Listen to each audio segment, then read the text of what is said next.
ሶስተኛው ዓለም ጦርነት እንደ ድሮ ሁለት ጎራ ተሰልፈን የምንጓዝበት ሳይሆን አክቹዋሊ ሰራዊት ዜር ስቲል የተወጠረ ቴንስፎ ነገር ነው። የዓለምን ጫና የመቋቋም ዝግጁነትና መቋቋሚያ የራስ የሆነ ፖሊሲስ አለ ነው ይላሉ። የኛ ዲፕሎማሲ ደግሞ ሲታይ ኢንዲቪጁዋል የተጠለጠለ ነው። እሳቸው በየሀገሩ የሚጋበዙባቸው ምክንያት ዓለም ላይ ገዝፈን መታየታችን፣ ዲፕሎማሲያችን አቅጣጫ መቀየሩ ሁሉ የምንተቸው መደመር በዲፕሎማሲ ረገድ እንኳን ያመጣው ለውጥ ቻይኒዝ ባምቡ there is no clear policy እንዴት አድርገን ነው ይህን የዓለምን ነገር የምንከላከለው የሚል ነገር አያሳይም። እንደ ሲኒየር ዲፕሎማት ይህ በዝምታ የሚታለፍ ነገር ነው ወይ? ደጋግሞ ስራ አይፈልግም ወይ ብለው ያጠይቃሉ። እንግዲህ በኃላፊነት ስሜት ማለት ነው። በዲፕሎማሲ ረገድ ያለው ዝግጁነት፣ አካሄድ፣ ተስፋውስ ምን ያህል ነው? ፕሮፌሽናሊዝም አለው የዛ አካባቢ?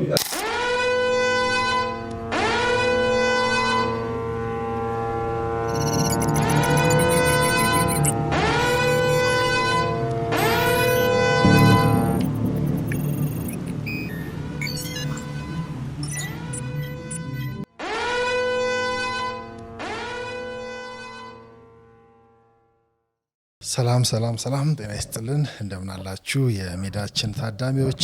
በያላችሁበት እንደምን ቆያችሁን? እንግዲህ ዓለም በቀዩ ምዕራፍ ላይ ትገኛለች። እኛም እንግዲህ በቀዩ ምዕራፋችን መዳረሻ ላይ ነው ያለነው። ትንሽ ጠፋ ብለን ከርመናል። እንግዲህ ከሰሞኑ በዚህ መልኩ በመዳረሻ ቆይታ እናደርጋለን። እንግዲህ ዓለም እንዳልነው በጣም የተወጠረበት ጫፍ ላይ ነው ያለው።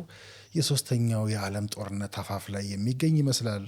እውነት የሶስተኛው ዓለም ጦርነት ይከፈታል ወይ? የሚከፈትስ ይመስላችኋል ወይ? ወደዛስ እያመራን አይደለም ወይ? ወይ ደግሞ እንዲህ እንደሚታሰበው አስከፊ የሚባለው ሶስተኛው ዓለም ጦርነት ቢከፈትስ አሰላለፉ እንዴት ነው የሚሆነው? እንደ በፊቱ በዋዛ የምናልፈው ነው ወይ? እንደ ዜጋስ አሁን ኢራን፣ እስራኤል፣ አሜሪካ፣ መካከለኛው ምስራቅ ብቻ እያልን ስለሌላው እያወራን ሚዲያውን ብቻ እያስጮሆን የምንቀጥልበት ዘመን ነው ወይ? ወይ ደግሞ በአግባቡ እንኳን ካደረግነው ሚዲያ ሞኒተሪንግ ብቻ እያልን የምንዘልቅበት ነው ወይ ብለን እንግዲህ እንደ ዜጋም እንደ ሚዲያ በተለይ ኃላፊነት እንደሚሰማው ሚዲያ ይህንን መጠየቅ እንወዳለን። እኛ ግን ደጋግመን እንደምንለው ለምሳሌ ሚዲያ ሞኒተሪንግ ብቻ ሳይሆን ሚዲያ ሜንቶሪንግም የሚያስፈልግ ይመስላል። እንደ ሀገር የምናየው ጉዳይ ትንሽ ያስደነግጣል። ማለት ዜናዎቹን ከማራገብ ዜናዎቹን ከመቀባበል አልፎ በዜናዎቹ የራስን ሀገር ለማጥቃት የምንሄድበት ልክ ዜናዎቹ ከኛ ጋር ያላቸውን ግንኙነት የምንረዳበት ልክ እጅግ በጣም ያስደነግጣል። እና ዛሬ እንዲሁ በቀዩ ምዕራፍ ላይ ነው ዓለም ራሱ የምትገኘው ብያለሁ። እና እኛም በቀዩ ምዕራፍ ላይ እንደ መዳረሻ እንድናነሳ የፈለግኩት ርዕስ አለ ዛሬ እና ዲፕሎማሲ ራሱ ምን እንደሆነ በአግባቡ ይሆናሉ። ኢትዮጵያስ የውጭ ጉዳይ ፖሊሲ አላት ወይ? ዲፕሎማሲያችን እውነት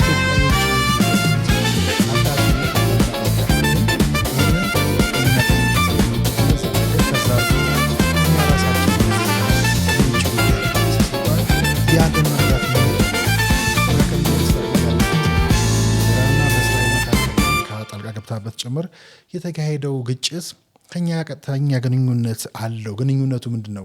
ይህ ብቻ ሳይሆን ሰሞኑ እኛ ቀጠና ላይ ያለው ውጥረት፣ ሀገራችን ውስጥ ያለውስ መናበብ፣ ከገዛ ሀገራችን ጋር የያዝነው ትግል በሙሉ የቀዩ ምዕራፍ ላይ እንደ ሀገርም መገኘታችን አያሳይም ወይ?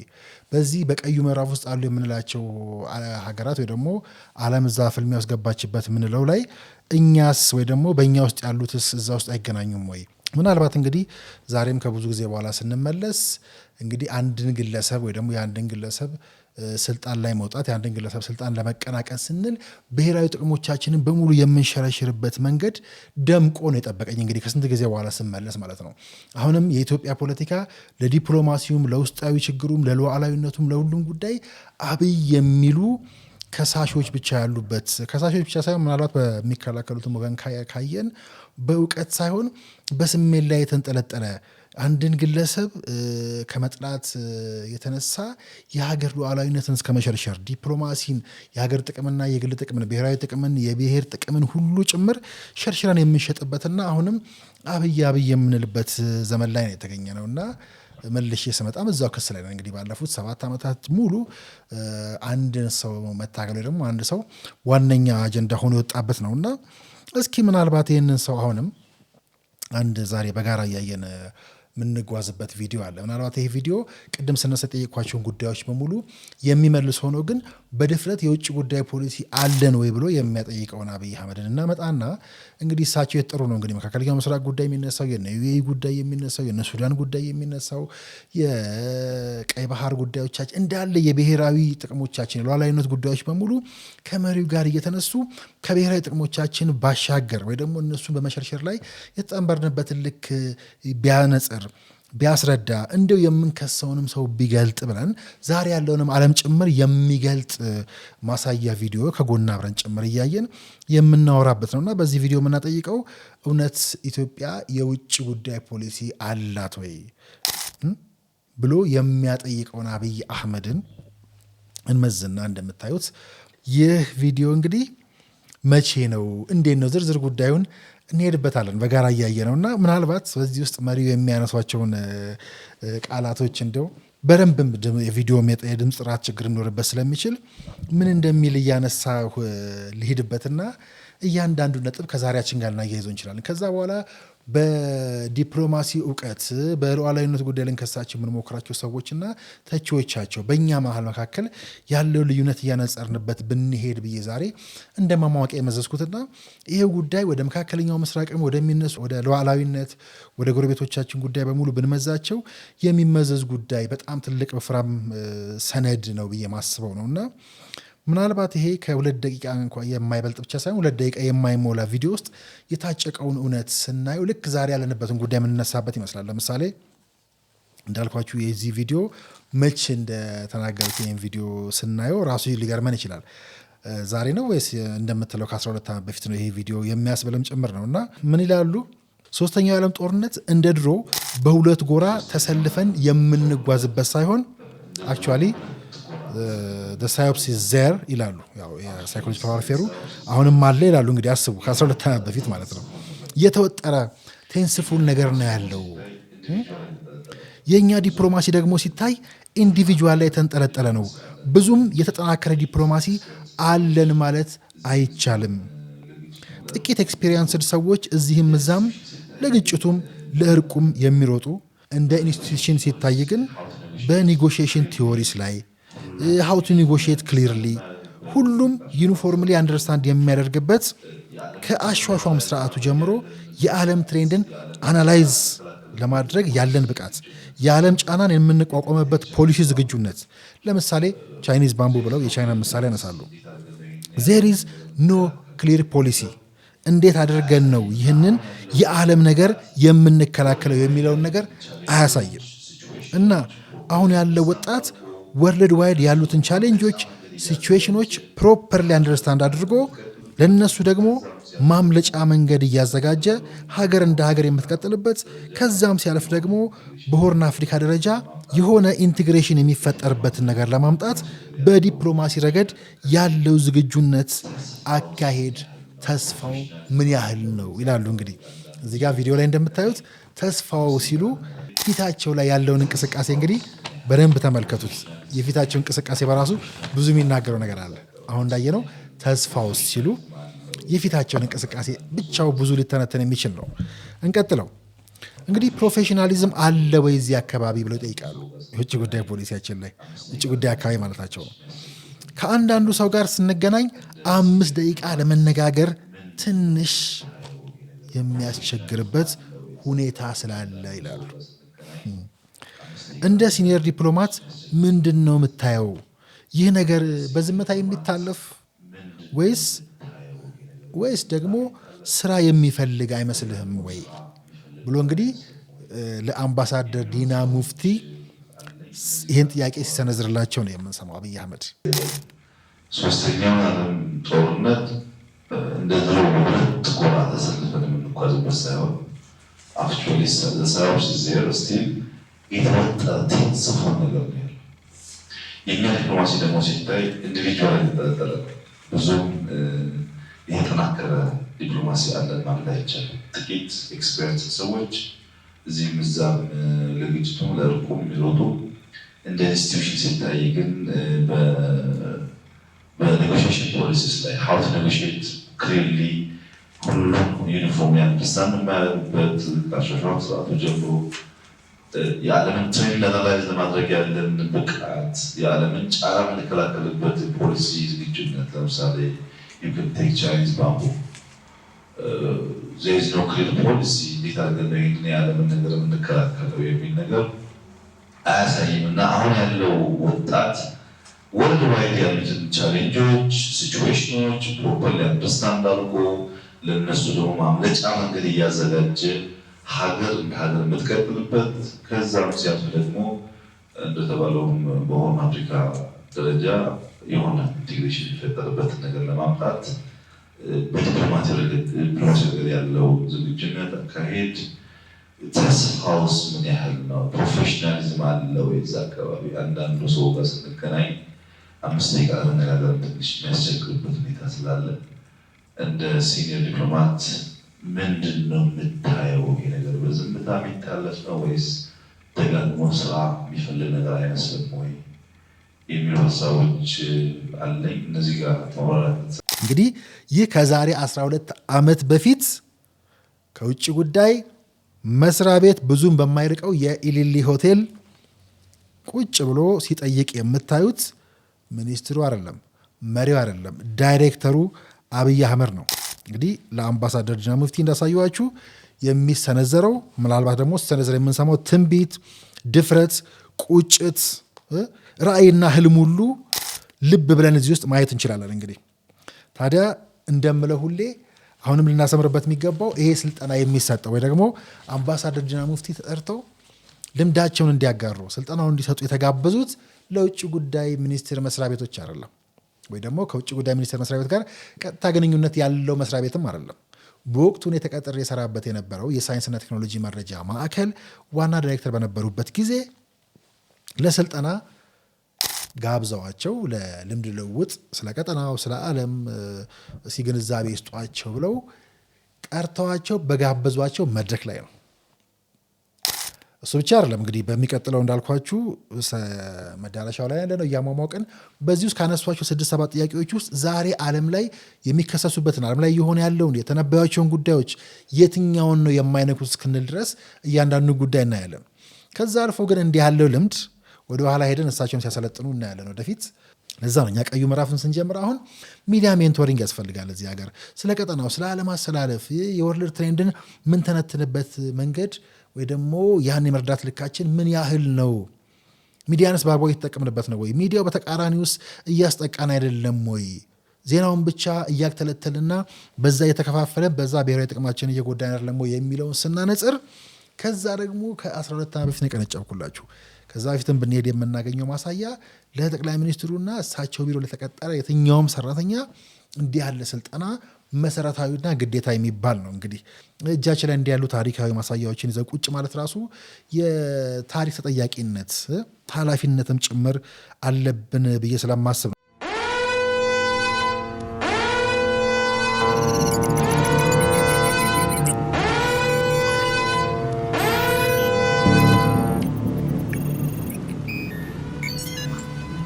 እንግዲህ ያኔ የጀመረውን የዓለም ውጥረት አሁን ዛሬ የምናየው አይመስልም። ልክ ዛሬ ያለው ውጥረት እሳቸው ከ12 ዓመት በፊት ራሱ ዓለም 3ኛው ጦርነት አፋፍ ላይ መገኘቷን ብቻ ሳይሆን እንዴት ያለው ውጥረት እንዳለ በኋላ መጨረሻ ላይ መውጫቸው ላይም ሲያነሱ እንደሰማችሁት ይህ ወጣት ከዚህ ቀውስ አሁን ካለው የዓለም አስጨናቂ ሁኔታ ራሱ የሚያወጣበት መንገድስ እንዴት ነው ዝም ብሎ ነው የሚታየው የሚለው ድረስ የሚዘረጋና ልክ ዛሬን የሚያጠይቁ የሚመስሉበት በዛው ልክ ደግሞ እንዳልኳችሁ እሳቸው በዚህ ልክ መዘጋጀታቸው ሰራዊቶቻቸው፣ ልጆቻቸውን፣ ሰራተኞቻቸውን በዚህ ልክ ማብቃታቸው ይህም ግዴታዬ ነው ብለው በሄዱበት ቢሮ በሙሉ መጀመሪያ ሰራተኛ ከመቀጠሩ በፊት እንዲህ ያሉ የዓለም ትሬንዶችን እንዲዘጋጅባቸው ራሳቸውም ሌሎች እውቅ ሰዎችንም በሙያ የበቁ ሰዎችንም እያመጡ ማሰልጠናቸው እዚህቹ ንግግሮች ውስጥ እንደገና እኔ ዝም ብዬ ስመዝ እንዲያው ለዛሬ 14-15 ነጥቦች ከዚህች 2 ደቂቃ ከባድ መሆኗ ንግግራቸው ውስጥ ብዙን መዛለ ልበ ሙሉነቱ ድፍረቱ ምናምን በራሳችሁ ተንትኑት። እንግዲህ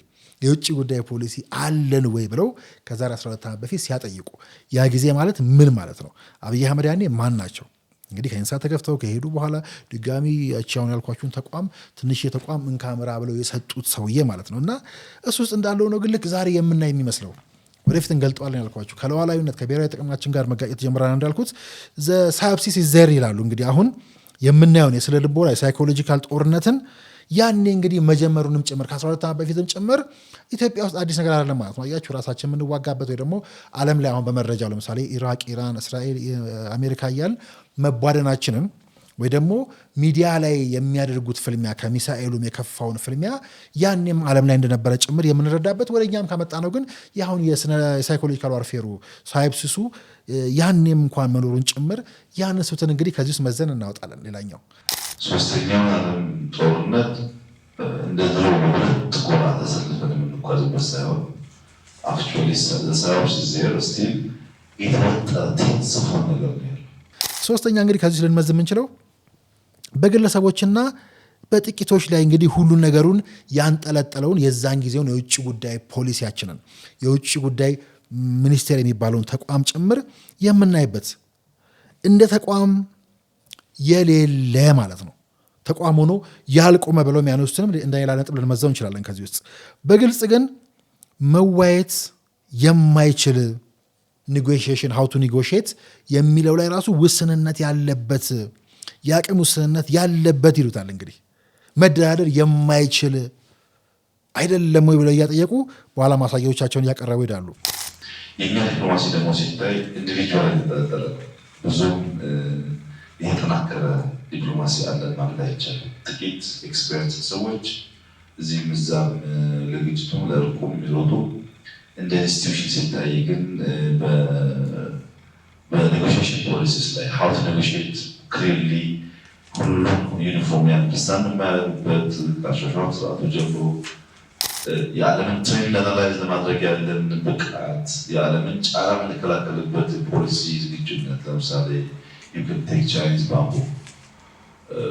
There is no clear policy. እንዴት አድርገን ነው ይህን የዓለምን ነገር የምንከላከለው የሚል ነገር አያሳይም። ከዛ አልፎ እንግዲህ ዝም ብለን እንዲሁ ሰባተኛ ነጥብ እንምዘዝ ብንል ከዚህች ንግግር ውስጥ የዓለምን ትሬንድ አናላይዝ የማድረግ ብቃቱን ያጠይቃሉ። የውጭ ጉዳይ ፖሊሲያችንም የውጭ ጉዳይ መስሪያ ቤትም እዛ አካባቢ ያሉ ሰዎችንም ጥቂት ሰዎች ብቁ የሆኑ ሰዎች መስሪያ ቤቱን ተሸክመው ያሉ ሰዎች ስኬቶች የተሸከሙ ሰዎች መኖራቸው ሳይዘነጋ እሳቸው እንደጠቀሱ ማለት ነው። ይህ ደግሞ እንግዲህ የሚያስታውሰን የዓለምን ትሬንድ አናላይዝ የማድረግ ብቃት ሲሉ በተቃራኒው የአብይን ልዩ ወይም ደግሞ ይሄ አስደንጋጭ የቀደሙበት ብቃታቸውን የሰሩበት ብዙ የሚታወቁበትና በተከታታይ ወደፊትም የምንሄድበትን ወርልድ ትሬንድ ላይ የሰሩበት ልክ ማለት ነው። የዓለምን ትሬንድ አናላይዝ ለማድረግ ያለን ብቃት የዓለምን ጫና የምንከላከልበት ፖሊሲ ዝግጁነት ለምሳሌ you can take Chinese bamboo. There is no clear policy. እንዴት አድርገን ነው ይህን የዓለምን ነገር የምንከላከለው የሚል ነገር አያሳይም። ኢትዮጵያ ውስጥ ያሉ ምሁራንን በሙሉ ሊባል በሚችል ደረጃ እያንዳንዱ ዩኒቨርሲቲ ሄደው ቅዳሜና እሁዳቸውን ሰውተው ሲያሰለጥኑ የነበረው አንዱ ጉዳይ ወርልድ ትሬንድ ላይ መሆኑን በስፋት የማወራበት ነው። የዓለምን ጫና የመቋቋም ዝግጁነትና መቋቋሚያ የራስ የሆነ ፖሊሲስ አለ ነው ይላሉ። እንግዲህ የቻይኒዝ ባምቡን እንደ ምሳሌ አንስተዋል። አሁን የሚተቹበትን ብዙ ያልተረዳንበትን በዲፕሎማሲው ረገድ ደግሞ ዛሬ የምናየው ዓለም ለምትሰበሰበ እሳቸው በየሀገሩ የሚጋበዙባቸው ምክንያት ዓለም ላይ ገዝፈን መታየታችን ዲፕሎማሲያችን አቅጣጫ መቀየሩ ሁሉ የምንተቸው መደመር በዲፕሎማሲው ረገድ እንኳን ያመጣው ቻይኒዝ ባምቡ ሲሉ የራስህን ይዘህ ምንድነው የሚሉት ደንግ ያኔ እንግዲህ ፖለቲካቸውን የሼክ ሲያደርግ የሚቆጣጠሩበትን የራሱ የቻይኒዝ ባምቡ የሚሉት የመከላከያ መንገድ አላቸው። ከዛ አልፎ ግን አይዲዮሎጂ ሪዮት ዓለም እያለ የምንከራከር ሰዎች ክሮሲንግ ዘ ሪቨር ባይ ፊሊንግ ኦር ሴንሲንግ ዘ ስቶንስ ይላሉ አይደለ? ወንዙን የምትሻገረው የድንጋዩን አቀማመጥ እያየህ ነው እንደሚባለው ማለት ነው። ስለዚህ ልክ ስለ ቻይኒዝ ባምቡ ሲያጠይቁት መደመር ላይ ያለውን ጉዳይ የእሳቸው መደመር በዲፕሎማሲው ረገድና እንደ ሀገር ያለውን በረከቶ ደግሞ አዲስ የራስን እሳቤ ማበጀት ያለውን ፋይዳም ጭምር ልናይበት የምንችለው ብዙ የሚተነተን ዓለምን እንዴት እንደምንከላከል አሁን የምናየው የዓለም ተጽዕኖ በራስ መንገድ መከላከል እንደሚቻልና የመጣባቸውን ጫና በሙሉ የተቋቋሙ ያለፉባቸውን መንገዶችም አስታዋሽ ሊሆን ይችላል። ሌላው ግን በጣም ቀደም ያነሳሁትና ላሰምርበት ወደው እንደ 9ኛ ነጥብ ብናነሳው የአሁኑ ወጣት ቀጣዩ ትውልድና ዓለም ብለው እንግዲህ ዋናውን እንግዲህ የሰሩበትን ቅድም እንዳልኳችሁ የቀደሙበትን ህልማቸውን ገላጭ ነጥብ ነው እንግዲህ ያስከተሉት።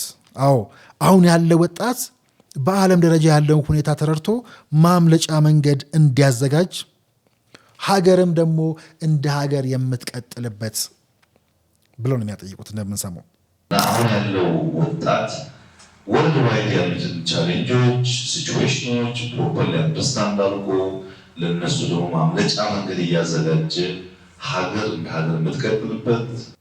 ስለዚህ እንዲህ ያሉ በብርቱ የሚያጠይቁበትን ነጥብ እንዲሁ ከዚህ አጭር ንግግር ውስጥ ልንመዝ እንችላለን።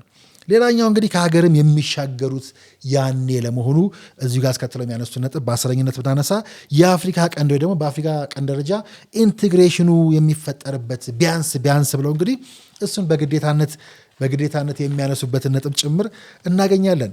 እንዲሁ እየፈጠንኩ ሳነሳ በዲፕሎማሲያችን ረገድ ያለውን እንግዲህ ዝግጁነት፣ አካሄድ፣ ተስፋውን የሚያጠይቁበት ትልቅ ነጥብ ላይ ቅድም እንዳልኳቸው ፊቷቸውን ብቻ መመልከት እንዲሁ ተስፋ አለ ወይ ሲሉ ፊታቸው ላይ የምናየው እንቅስቃሴ በራሱ የሚተነተን ምናልባት በነበረው አሰራር ተስፋ መቁረጥ፣ የነበረውን አሰራር ተራነት ለመግለጽ ወይ ደግሞ ፊታቸው በራሱ እንደምታዩት በጣም ብዙ የሚናገር ከዛም ሲያልፍ ደግሞ እንደተባለውም በሆነ አፍሪካ ደረጃ የሆነ ኢንቴግሬሽን የሚፈጠርበትን ነገር ለማምጣት በዲፕሎማሲ ረገድ ያለው ዝግጁነት፣ አካሄድ፣ ተስፋውስ ምን ያህል ነው? 12ኛ እንዲሆን እንምዘዝ ብለን ብንሄድ ደግሞ እዚሁ ወደ መጨረሻው ላይ ፕሮፌሽናሊዝም አለ ወይ ብለው ደፍረው ያጠይቃሉ። በውጭ ጉዳይ ፖሊሲ ውስጥ በውጭ ጉዳይ ሚኒስቴር ውስጥ ፕሮፌሽናሊዝም አለ ወይ ብለው ተቋሙንም ጭምር ያጠይቃሉ። ፕሮፌሽናሊዝም አለ ወይ? እዛ አካባቢ አንዳንዱ ሰው ጋር ስንገናኝ 5 ደቂቃ ለመነጋገር ትንሽ የሚያስቸግርበት ሁኔታ ስላለ ስለዚህ ሁኔታውን እንግዲህ እንደሰሩበት ብዙ እንደሞከሩ ቀርበው እንዳዩዋቸውና ቀርበው ያዩዋቸው ሰዎች እዛ አካባቢ ያሉ ሰዎች ኃላፊ የሚባሉ ሰዎች ልካቸውን ያስረገጡበት እንግዲህ መውጫና ማስረገጫቸውም ሌላኛው አስደንጋጭና እንዲሁ 13ኛ ነጥብ ከዚች ንግግር ውስጥ እንምዘዝ ብንል የምንመዘው ነው። እንደሰማችሁ ሲናገሩ ስንገናኝ 5 ደቂቃ እንኳን የምታወሯቸው ወይ ደግሞ ልታወሯቸው የማትችሏቸው ብለው ይበልጥ አስደንጋጩን የነበረው ሁኔታ ያኔ የውጭ ጉዳይ አካባቢ የነበረውን አሰራር ይገልጻሉ ማለት ነው። ፕሮፌሽናሊዝም አለ ወይ? እዛ አካባቢ አንዳንዱ ሰው ጋር ስንገናኝ 5 ደቂቃ ለመነጋገር ትንሽ የሚያስቸግርበት ሁኔታ ስላለ በመጨረሻም እንግዲህ በኃላፊነት ስሜት በጋራ ሲያጠይቁ ነው አምባሳደሩን የምንሰማቸው። እንደ ሲኒየር ዲፕሎማት ይህ በዝምታ የሚታለፍ ነገር ነው ወይ? ደጋግሞ ስራ አይፈልግም ወይ ብለው ያጠይቃሉ። እንግዲህ በኃላፊነት ስሜት ማለት ነው። እንደ ሲኒየር ዲፕሎማት ምንድን ነው የምታየው? ይሄ ነገር በዝምታ የሚታለፍ ነው ወይስ ደጋግሞ ስራ የሚፈልግ ነገር አይመስልም ወይ? ይህንን እንግዲህ ዛሬ ኃላፊነት በጎደለው መንገድ እንደ ሀገር በዲፕሎማሲው ላይ በሉዓላዊነት ላይ በብሔራዊ ጥቅም ከዛም አልፎ በብሔር ስም ጭምር የሚደረገውን ጉዳይ ስናየው ምናልባት ይህን የተናገሩበት ጊዜ ካገኘው መጨረሻ ላይ ስለማነሳው ከዛ ጋር ስናነጻጽረው በጣም ሰፊ ማሳያ ሰፊ ገላጭ ነገር ነው ብዬ አስባለሁ።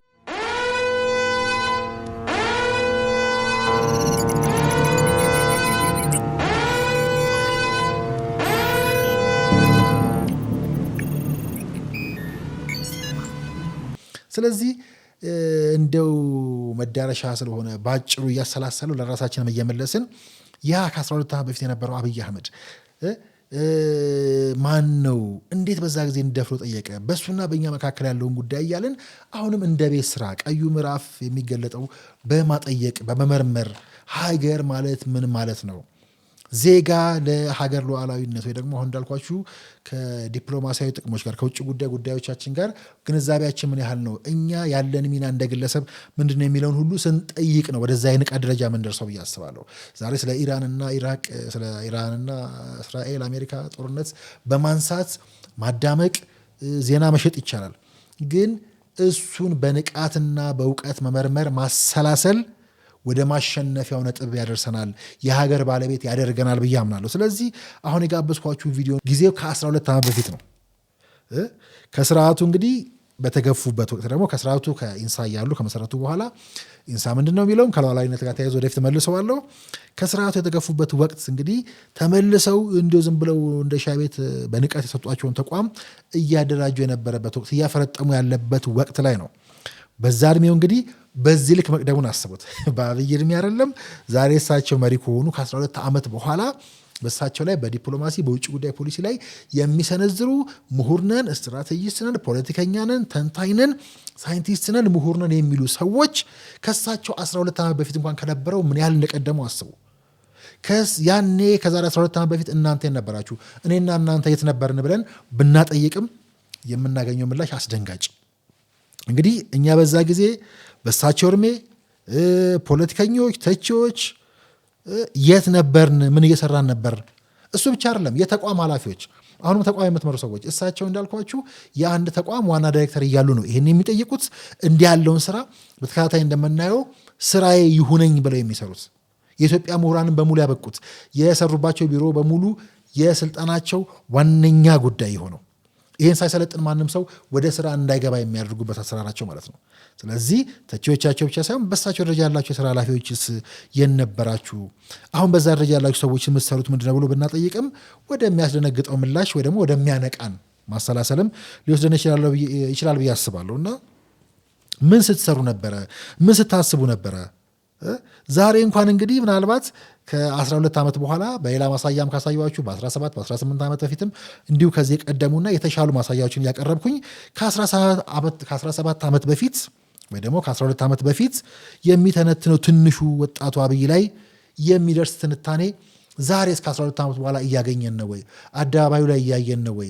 ከፖሊሲ ሜከርስም ጭምር ሊሆን ይችላል እንደዚህ አይነት ጉዳይ ሲነሳ እናያለን ወይ? ደግሞ የፖሊሲ አማራጭ ሀሳብ አለን ብለው ከሚያስቡ ሰዎች ይህ ሲነሳ እናያለን ወይ? በዚህ ደረጃ ጠንከር ብሎ በምክንያት ከዛ ደግሞ ኃላፊነትም ያለበት ከዛ እንዳልኳችሁ ወደፊት እንደምንተነትነው የራሱ የጀርባ ብዙ የሚተረክ የሚወራ ስራም ተግባርም እስከዛሬ የሚመዘዝ ነገር ያለው ማለት ነው። እንዴት ይሄን ያህል ልዩነት ተፈጠረ በሳቸውና በእኛ? እንደ ዜጋ ምን ውሰደው ይሄንን በእያንዳንዳችን መካከል እኛ የዛሬ 12 ዓመት ብለን እናስበው። መቼስ እንዲህ ባለው ጉዳይ ላይ ለመጣል ለመጎተት ለማጠልሸት ምንሞክር ሰዎች መቼስ ልንደርስባቸው እንችላለን። ስለዚህ አሁንም ከሁሉ በላይ በመነሻ ላይ የነካሁትን አሰምርበታለሁ። ይህን ስልጠና በመሰል ውይይት ሁልጊዜ ለሰራተኞቹ በየዩኒቨርሲቲው እንዳልኳችሁ ለየዩኒቨርሲቲው ምሁራን አርብ ማታ ወጥተው ቅዳሜና እሁድ ኢትዮጵያ ውስጥ ያሉ ዩኒቨርሲቲዎች ውስጥ በሙሉ መሪ ከመሆናቸው በፊት ያሰለጠኑት ጉዳይ መሆኑን ስናስበው የልዩነታችንን ማሳያ ለመግለጽ እቸገራለሁ። ወይ ደግሞ እንዳልኳችሁ ደግሞ ቅድም ጠቅላይ ሚኒስትሩ ይሄን ያደረጉት ከኢንሳ ተገፍተው እንደገና መጥተው የሳይንስና ቴክኖሎጂ መረጃ ማዕከል እድል ከተሰጣቸው በኋላ ነው ማለቴ ዝም ብዬ ሳይሆን ዛሬ ከጠቅላይ ሚኒስትር አብይ አህመድ ጋር ግብግብ የገጠሙ ሰዎች እሳቸው ጋር የግል ጸብ አለን የሚሉ ሰዎች እሳቸውን ጠልተው ሀገር ለመሸርሸር የሚሄዱበት ርቀት እሳቸው ተገፍተው መጥተው እንግዲህ ከመሪነት በጣም ሩቅ ናቸው እሆናለሁ ብለው ስለሚሆኑ ነው በዛ ደረጃ በኃላፊነት ስሜት ለሉዓላዊነት ለብሔራዊ ጥቅም እየሰሩ ያሉት ዜጎችን እያበቁ ያሉት።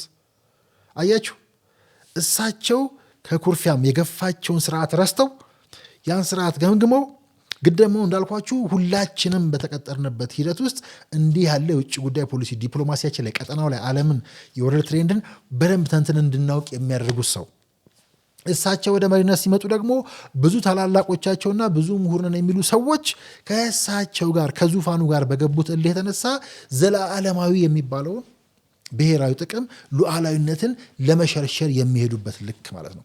ራሳቸውን ማሸነፍ ያልቻሉበትን እንግዲህ እኔን ከዚህ በላይ የሚገርመኝ የሚያስደነግጠኝ የሚያሳዝነኝም በሌላ ጎን ስናየው የማከብረው የምቆምለት መቅደም ወይም ማወቅ መንቃት መስራት መጽናትና እስከዛሬ ስንመዘው ማለምም ምድር ላይ የለም ብዬ በድፍረት ማንሳት እችላለሁ።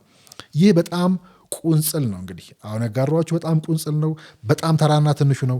ግን ደጋግሜ እየመዘዝኩኝ የሚሄድበት ይህ ወደ መካከለኛው ምስራቅና አበይ የሚተቹባቸውን ጉዳዮች እንዲሁ በማሳያ የሀያልነት ውጥ ነው የሀያልነት ተልኮና ሀያላን አምልኮ እያልኩ የምለው ጭምር ወደዛ እየመዘዝን የምናየው ነው። ዓለም የምትገኘው በቀዩ ምዕራፍ ላይ ነው። እኛም በቀዩ ምዕራፍ ላይ እነሆ መዳረሻ ብለን ከጠፋንበት ተመልሰን ነው። እንዲህ እያደረግን በመዳረሻው እየቆየን ቀዩ ምዕራፍ እያጠናከርን እያንዳንዳችን የምንገልጠው እያንዳንዳችን ልናውቀው የሚገባ ከዚህ በተለያዩ ቅርጾች ሌሎች ታዳሚዎችም እየተገኙ የምናወራበት፣ የምንነቃበት፣ የምናሰላስልበት እንደ ሀገር መቆሚያችንን የምንጨብጥበት ዛሬ ዓለም የሚገኝበትንም ቀጠናውንና ኢትዮጵያ የምትገኝበትንም ምዕራፍ በወጉ ማወቅ የምንለው ነው። በተከታታይ እየመጣን እሱን ለማድረግ እንሞክራለን። በመዳረሻችን ግን እንዲሁ ሀገር ለመጣል አብይ ያን የምንጠራውን ሰውዬ እየመዘዝን እንደዚህ ምን ያህል አሁን ከሚተቿቸው ሰዎች አሁን ከምንለው በተቃራኒ በተግባርም በማሳያም የተገለጡትን እውነቶች ጭምር እሳቸውም መድረኩን ይዘው በእነኚህ ጉዳዮች ላይ የሚያሰላስሉበትን ልክ፣ የሰሩበትን ልክ፣ የሚቆጩበትን ልክ፣ ያቋማቸውን ልክ ጭምር የምናይባቸው ማሳያዎች መምዛችን እንቀጥላለን። በቀዩ ምዕራፍ መዳረሻ ላይ ነበርን። ሰላም ቆዩን። ደጋግመን እንገናኛለን። ለአብሮነታችሁ አመሰግንኩ። ሀሳብ ሜዳ ደጋግማ እየመጣች ቀዩ ምዕራፍ ለመግለጥ ትሞክራለች። ሰላም ለሀገራችን፣ ሰላም ለምድራችን፣ ከሁሉ በላይ መንቃትን ያድለን እንዳለን ቸር ሰንብቱ።